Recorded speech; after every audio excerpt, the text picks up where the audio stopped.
بہت سے خواہشات تھے. حکومت چاہتا تھا کہ آئینی عدالت اور آرٹیکل 243 کی ترمیم کے ساتھ ساتھ کہ وہ ایگزیکٹو میجسٹری کا نظام واپس لے کر آئے. وہ جو تعلیم اور پاپولیشن کنٹرول کے شعبے ہیں جن کو ہم نے صوبے کو ڈیوالو کیے تھے 18ویں ترمیم میں، وہ واپس چاہ رہے تھے اپنے پاس. میں فخر کے ساتھ پاکستان پیپلز پارٹی کے جیالوں کو یہ بتا سکتا ہوں کہ آپ کی وجہ سے وہ آئینی جو تحفظ ہے اس کو چھیڑا نہیں کیا، اور حکومت وقت نے اس مطالبہ کو سے بھی پیچھے ہٹا ہے. کی بنیاد رکھی ہمارا آئین 1973 کے آئین کی بنیاد رکھی، اور اس ملک میں جو ہمارا معاشی فلسفہ ہے کہ ہم نے اس ملک کے پسماندہ طبقے کو، پسماندہ علاقے کو، متوسط طبقے کا نمائندگی کرتے ہوئے ان کو معاشی طور پہ مضبوط کرنا ہے، اس نظریہ کی بنیاد رکھا گیا. اور جب شہید ذوالفقار علی بھٹو کا عدالتی قتل ہوا تو شہید محترمہ بینظیر بھٹو نے اسی فلسفہ کو، اسی جدوجہد کو آگے لے کے چلی اور 30 سال جدوجہد کی. اپنی والد کی آئین کا بحالی کے لیے، جمہوریت کی بحالی کے لیے، اپنے عوام کی حقوق کے تحفظ کے لیے وہ جدوجہد کرتی رہی. دو عامر سے ٹکرائی اور آخر کار لیاقت باغ میں شہادت قبول کی. پاکستان پیپلز پارٹی نے شہید محترمہ بینظیر بھٹو کا پرچم کو گرنے نہیں دیا، اور صدر زرداری نے وہ پرچم تھام کے 18ویں ترمیم کی صورت میں قائد عوام شہید ذوالفقار علی بھٹو کے آئین کا بحالی کا تاریخ رقم کیا تھا. صدر زرداری نے روٹی کپڑا مکان کا فلسفہ سے جو بینظیر انکم سپورٹ پروگرام کی بنیاد رکھا اور اس ملک کے غریب ترین عورتوں کو مالی مدد پہنچائے. صدر زرداری نے پختونخوا کا نام جو ہم نے پختونخوا کو نام دیا، آغاز حقوق بلوچستان کی صورت میں پہلی دفعہ بلوچستان کے عوام کا جو حق تھا ان کو پہنچایا، اور ڈیولوشن اور NFC کی صورت میں تمام صوبوں کو اپنے حقوق پہنچائے تھے. موجودہ دور میں اس وقت جب ہم پارٹی کا فاؤنڈیشن ڈے منا رہے ہیں تو یہ پہلا فاؤنڈیشن ڈے ہے ہمارا مئی میں جو پاکستان اور بھارت کے درمیان جنگ ہوا تھا، جس میں پاکستان نے شکر الحمدللہ فتح حاصل کیا تھا اور بھارت کو عبرتناک شکست دلوایا تھا. ان کا 7 جہاز گرا کے ہمارا بہادر افواج نے، ہمارا بہادر ایئر فورس نے دنیا بھر میں پاکستان کا نام روشن کر دیا. اور ہم اس صورت میں پاکستان کا ایک نیا مقام بنا ہوا ہے بین الاقوامی سطح پہ، اور ہم حکومت وقت کو، ان کے خارجہ پالیسی کو، ہمارا افواج کو، اور تمام جن کے کردار تھا اس میں پاکستان پیپلز پارٹی، اس سے مطمئن بھی ہے، خوش بھی ہے، اور اس کا ہم جشن بھی مناتے ہیں. مگر ساتھ ساتھ ہم جانتے ہیں کہ جب کہ ہم نے مل کے اس رات کو، ان دنوں میں ہمارے مخالف کو عبرتناک شکست دلوائے تھے، وہ آج بھی سازشیں کر رہے ہیں ہمارے ملک کے خلاف. وہ پاکستان کے اندر دہشت گردی پھیلانے کی کوششیں کر رہے ہیں. وہ پاکستان کے صوبہ بلوچستان ہو، صوبہ پختونخوا ہو، وہ اپنے طریقہ کار، اپنے سازشی طریقہ کار اپنا رہے ہیں کہ پاکستان کو ڈی سٹیبلائز کیا جائے. اس وقت پورا پاکستان پریشان ہے کہ نہ صرف ایک طرف سے بھارت کا ایک ہمارا بارڈر پہ مالی آنکھ سے پاکستان دیکھ رہے ہیں، مگر ہمارا جو افغانستان کے ساتھ تعلقات ہیں وہاں بھی پاکستان اور افغانستان کے درمیان جو تھلکیاں بھرتے جا رہے ہیں، اور جس انداز سے ہم ان کا اور دہشت گردوں کا جو تعلق ہے اس سے مطمئن نہیں ہیں، وہ پاکستان کے لیے بہت خطرات پیدا کر رہے ہیں. اور ان حالات میں پاکستان پیپلز پارٹی کے کارکنوں سے اپیل کرتا ہوں، پاکستان پیپلز پارٹی کے نمائندوں سے اپیل کرتا ہوں کہ پاکستان میں ہمارا آپس کے تو سیاسی اختلافات ہو سکتے ہیں، اور وہ سیاسی اختلافات کا ہمارا حق ہے کہ وہ سیاسی اختلافات رکھے، لیکن جب کہ پاکستان کی سلامتی کی بات آئے، جب پاکستان نے نہ صرف ان دہشت گردوں کا مقابلہ کرنا ہے، مگر ہمارا ہمسائے میں جو ہمارے مخالف موجود ہیں ان کا بھی مقابلہ کرنا ہے، پاکستان کے باہر ہم نے سب ایک ہو کے ان کا مقابلہ کرنا ہے، اور یہی ہمارا کوشش ہوگا کہ ہم پاکستان کی اندرونی سیاست کو اس طرف لے کے جائیں کہ کوئی ہمارا اندرونی بحران کا غلط فائدہ نہ استعمال کر سکے۔ اس جدوجہد میں، اس کوشش میں پاکستان پیپلز پارٹی کے کارکنوں کو، پاکستان پیپلز پارٹی کے نمائندوں کو میں سمجھتا ہوں کہ ہم وہ واحد سیاسی جماعت ہیں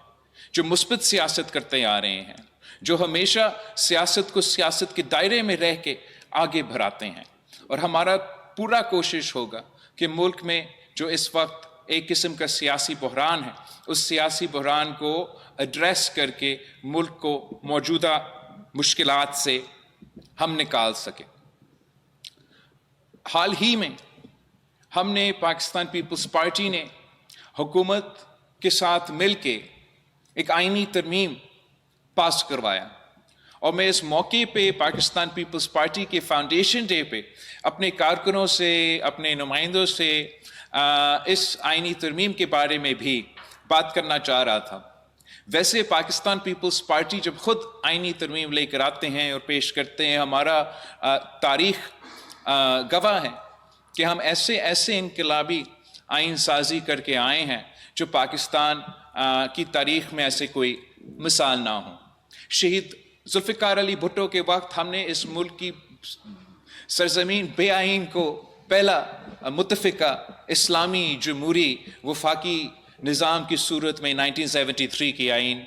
پیش کروایا، اور وہ ڈاکیومنٹ میں اتنا طاقت تھا، اتنا کنسنسس تھا کہ آج تک وہ پاکستان کی اصل آئین مانا جاتا ہے۔ اس آئین کی بحالی کا جدوجہد شہید محترمہ بے نظیر بھٹو نے چلائے، اور صدر زرداری کو اپنے پہلے صدارتی دور میں یہ موقع ملا کہ ہم وہ 18ویں ترمیم کی صورت میں جو قائد عوام شہید ذوالفقار علی بھٹو کے وعدے تھے وہ وعدے پورے کرے، اور جو ہمارے آمرانہ دور میں ہمارا آئین میں ترمیم لے کر آئے تھے، ان کو ہمیں وہ موقع ملا کہ ہم وہ ختم کرے، صوبہ خود مختاری دلوائے، معاشی، سیاسی، انتظامی، اور ایک قسم کی پاکستان کی تاریخ میں وہ سب سے 1973 کے آئین کے بعد سب سے بڑا کنسنسس پہ مبنی آئینی ترمیم تھا، اور اس لیے سب مانتے ہیں، ہر پاکستانی مانتے ہیں، آئینی ایکسپرٹ مانتے ہیں کہ 1973 کی آئین کے بعد اگر کسی آئینی ترمیم میں کوئی ایسا طاقت ہے، کوئی کنسنسس ہے، وہ آپ کا کیا ہوا 18ویں ترمیم ہے۔ اب ہم نے پھر اس کے بعد جو 18ویں ترمیم اور چارٹر آف ڈیموکریسی میں ایک دو وعدے رہ گئے تھے جو ہم 18ویں ترمیم کے وقت نہیں کر سکے، تو اس بار جب شہباز شریف صاحب نے، نون لیگ نے ایک وفد بھیجا ہمارے پاس، اور انہوں نے اپنے خواہش کا اظہار کیا کہ وہ آئینی ترمیم لے کر آنا چاہتے ہیں، اور ویسے تو ان کا بہت سے خواہشات تھے۔ حکومت چاہتا تھا کہ آئینی عدالت اور آرٹیکل 243 کے ترمیم کے ساتھ ساتھ کہ وہ ایگزیکٹو میجسٹری کا نظام واپس لے کر آئے، وہ جو تعلیم اور پاپولیشن کنٹرول کے شعبے ہیں جن کو ہم نے صوبے کو ڈیوالو کیے تھے 18ویں ترمیم میں، وہ واپس چاہ رہے تھے اپنے پاس۔ حکومت چاہ رہی تھی کہ جو آئینی تحفظ میں نے پاکستان پیپلز پارٹی نے صوبوں کو معاشی حصہ کو دلوایا تھا آئین میں، NFC کو ایک آئینی تحفظ جو ہم نے صوبوں کو دلوایا تھا کہ صوبہ کا حصہ، آئین میں یہ تحفظ ہے کہ آپ کا حصہ کم نہیں کیا جا سکتا ہے، بھر سکتا ہے مگر کم نہیں کیا جا سکتا۔ حکومت کو خواہش تھا کہ یہ آئینی تحفظ کو ختم کیا جائے۔ اسی طریقے سے حکومت کے مختلف اور پروپوزلز تھے، تو پاکستان پیپلز پارٹی نے صوبوں کا جو شہر تھا، صوبہ کو جو معاشی شہر کا جو آئینی تحفظ تھا، اس آئینی تحفظ کو پاکستان پیپلز پارٹی نے بچا دیا۔ اگر وہ آئینی تحفظ چلا جاتا تو سب سے بڑا معاشی نقصان سب سے پہلے صوبہ پنجاب کو ہوتا، پھر صوبہ سندھ کو ہوتا، پھر صوبہ بلوچستان کو ہوتا اور پختونخوا کو ہوتا۔ تو میں فخر کے ساتھ پاکستان پیپلز پارٹی کے جیالوں کو یہ بتا سکتا ہوں کہ آپ کی وجہ سے وہ آئینی جو تحفظ ہے اس کو چھیڑا نہیں کیا، اور حکومت وقت نے اس مطالبہ کو سے بھی پیچھے ہٹا ہے۔ جو دوسرا پاکستان پیپلز پارٹی کی اس آئینی ترمیم میں آپ کے پاکستان پیپلز پارٹی کے ملک بھر کے جیالوں کے کامیابی ہے کہ ہم نے جو شہید محترمہ بینظیر بھٹو کا چارٹر آف ڈیموکریسی کی صورت میں ایک وعدہ جو رہ گیا، جو ہم نے 18ویں ترمیم میں کرنا تھا، مگر کچھ اس وقت کے دوست چیف تیرے جان نثار کے نعرے لگا رہے تھے، تو جو عدالتی ریفارم تھا وہ ہم سے رہ گیا۔ ہمیں ایک موقع ملا کہ ہم نہ صرف شہید محترمہ بینظیر بھٹو کی یہ نامکمل جو وعدہ ہے آئینی عدالت بنانے کا، ہم وہ بنا سکے، مگر ساتھ ساتھ جو پاکستان پیپلز پارٹی کی چارٹر آف ڈیموکریسی کا اسی کے ساتھ ایک مطالبہ تھا کہ آئینی عدالت بنے، مگر اس آئینی عدالت میں تمام صوبے کے برابری کا نمائندگی ہو۔ ہم نے شکر الحمدللہ یہ فتح حاصل کیا ہے کہ نہ صرف ہم نے آئینی عدالت بنا کے چارٹر آف ڈیموکریسی کا وہ شک پورا کر دیا، مگر ساتھ ساتھ صوبوں کو برابری کا نمائندگی عدل انصاف کے حوالے سے دلوا دی، اور یہ بہت بڑا کامیابی ہے۔ یہ ایک ایسا تاریخی کامیابی ہے کہ شاید کسی کو اس کا صحیح احساس نہ ہو، مگر جب قائد عوام شہید ذوالفقار علی بھٹو کا عدالتی قتل ہوا تو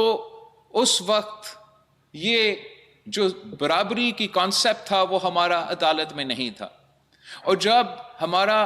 عدالت نے قائد عوام کا عدالتی قتل کروایا تو نہ صرف وہ ہمارا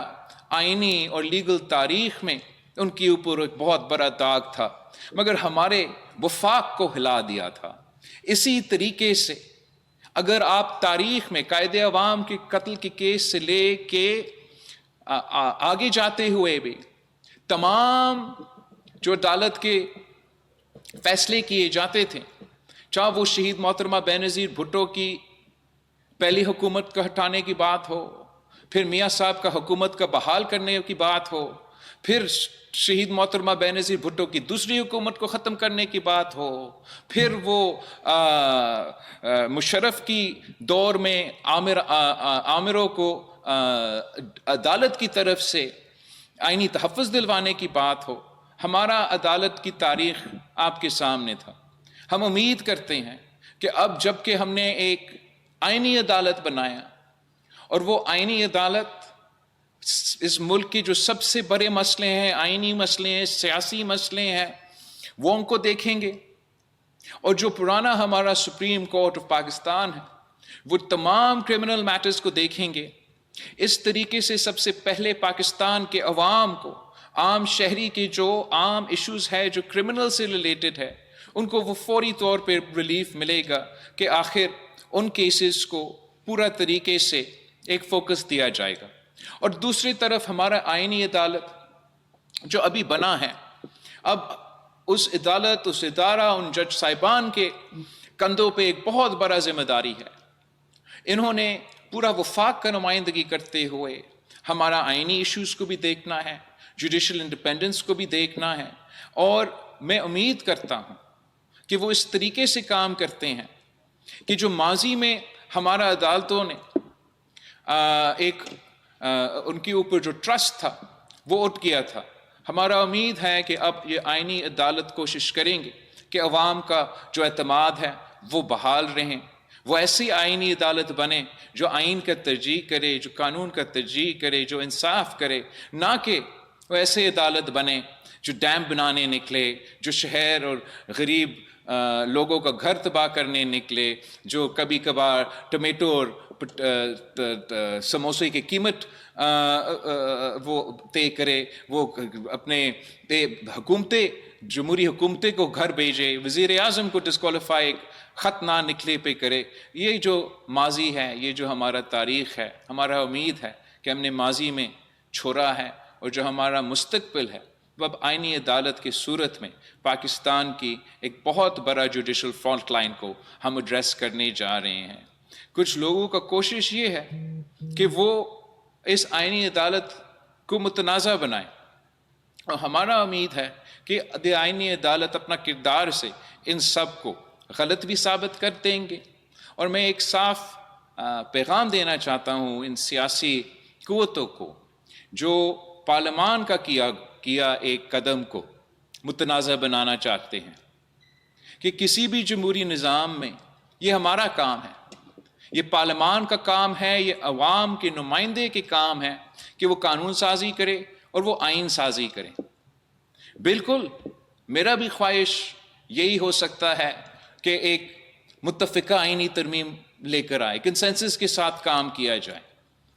لیکن اگر کسی کام نے کنسنسس کے ساتھ نہیں تو صحیح ایک اکثریت کے ساتھ کیا گیا ہے اور پارلیمان کی طرف سے کیا گیا ہے، تو صرف اور صرف پارلیمان کے پاس یہ اختیار ہے کہ اس فیصلے پہ نظر ثانی کرے یا نہ کرے۔ اگر کوئی یہ مطالبہ کر رہا ہے کہ کوئی عدالت یہ فیصلہ دے یا کوئی یہ جج صاحب فیصلہ کرے کہ یہ آئینی ترمیم رہ سکتا ہے یا نہیں، یہ ان کا اختیار نہیں ہے۔ نہ ہی ہم یہ اجازت دیں گے کہ کوئی اور ادارہ پارلیمان کے اختیار میں یا پارلیمان کے جو دائرہ ہے اس میں آ کے اپنا مداخلت کرے۔ پاکستان کی تاریخ بھری ہوئی ہے اگزامپل سے کہ جہاں دوسرے ادارے نے پارلیمان کے دائرے میں آخر مداخلت کیے اور اس کا نقصان پاکستان کے عوام نے بھگتا ہے، اس کا نقصان پاکستان کا وفاق نے بھگتا ہے، اس کا نقصان میں اور آپ نے بھگتا ہے۔ ہم مستقبل میں خبردار کرتے ہیں کہ پارلیمان کا جو دائرہ ہے اس کا تحفظ کرنے کے لیے، اس کا ہمارا سپیس کا تحفظ کرنے کے لیے پاکستان پیپلز پارٹی کے جیالے، پاکستان پیپلز پارٹی کے نمائندے موجود ہیں، اور یہ ہمارا اختیار ہے کہ ہم آئین سازی کریں جیسے بھی ہم کرنا چاہے، وہ غلط ہو وہ صحیح ہو، وہ عوام کا فیصلہ ہے کہ وہ کرے کہ ہمارے فیصلے صحیح ہے یا نہیں ہے۔ یہ کسی بھی عدالت میں اختیار نہ تھا، نہ ہے، نہ ہوگا کہ وہ کسی بھی آئینی ترمیم کو رد کرے۔ تو ایک بار پھر میں پاکستان پیپلز پارٹی کے جیالے کو یاد دلوانا چاہتا ہوں کہ کسی کے یہ پروپیگنڈا میں آپ دھیان نہ دیں۔ یہ آپ کی کامیابی ہے کہ ہم نے اتنے سالوں بعد ایک آئینی عدالت بنایا، صوبوں کو برابری کی نمائندگی دی، صوبے کے جو 18ویں ترمیم میں معاشی سطح پہ آپ کا جو تحفظ ہے اس تحفظ کو ہم نے برقرار رکھا۔ یہ پاکستان پیپلز پارٹی کے جیالے مظفر آباد سے لے کے گلگت بلتستان تک، گلگت سے لے کے پشاور اور لاہور اور ملتان تک، کراچی سے لے کے لرکانوں تک، لرکانوں سے لے کے گوادر اور کوئٹہ تک، یہ ہمارا کامیابی ہے۔ اس کامیابی پہ ہم فخر کرتے ہیں اور امید رکھتے ہیں کہ ہمارا آئینی عدالت آگے جا کے عوام کے مطابق، عوام کے ایکسپیکٹیشنز کے مطابق ڈیلیور کر سکے۔ یہ پورا ہمارا آئینی ترمیم کے حوالے سے جو آپ کی کامیابیاں ہیں وہ اپنی جگہ